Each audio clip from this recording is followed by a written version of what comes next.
قاضی صاحب نے دیکھا تو کتا کسی انجان شخص کو دیکھ کر بھونک رہا تھا، اور جیسے ہی قاضی صاحب کو دیکھا تو اس کتے نے بھونکنا بند کر دیا اور قاضی صاحب کو دیکھ کر دم ہلانے لگا۔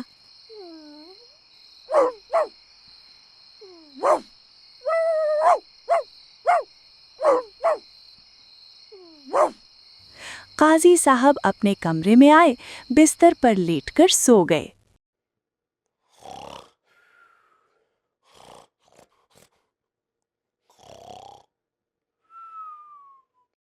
چنانچہ 2 دن بھی گزر گئے۔ فیصلے کا دن آ گیا۔ قاضی صاحب نے سعدیہ سے پوچھا، بتاؤ سعدیہ، کوئی گواہ لے کر آئی ہو؟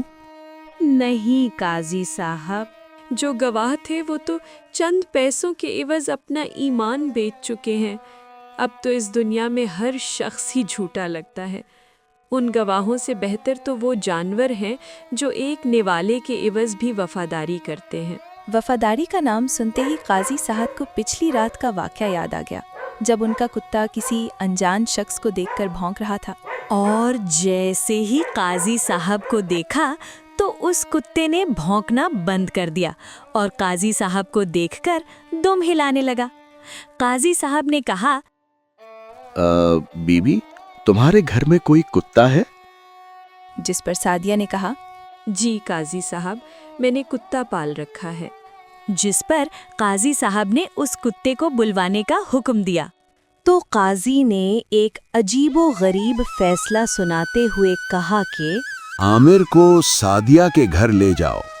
اگر عامر کو دیکھ کر کتا بھونکنے لگے تو عامر سچا، کیونکہ کتا ناماموس فرد کو دیکھ کر ہی بھونکتا ہے۔ اگر کتا نہ بھونکا تو عامر جھوٹا، کیونکہ کتا نامانوس شخص کو دیکھ کر نہیں بھونکتا۔ اور ہاں، اگر عامر جھوٹا ثابت ہو گیا تو اس کا مطلب ہے کہ ان گواہوں نے عامر سے ملی بھگت کر کے ہمارے سامنے جھوٹی گواہی دی ہے۔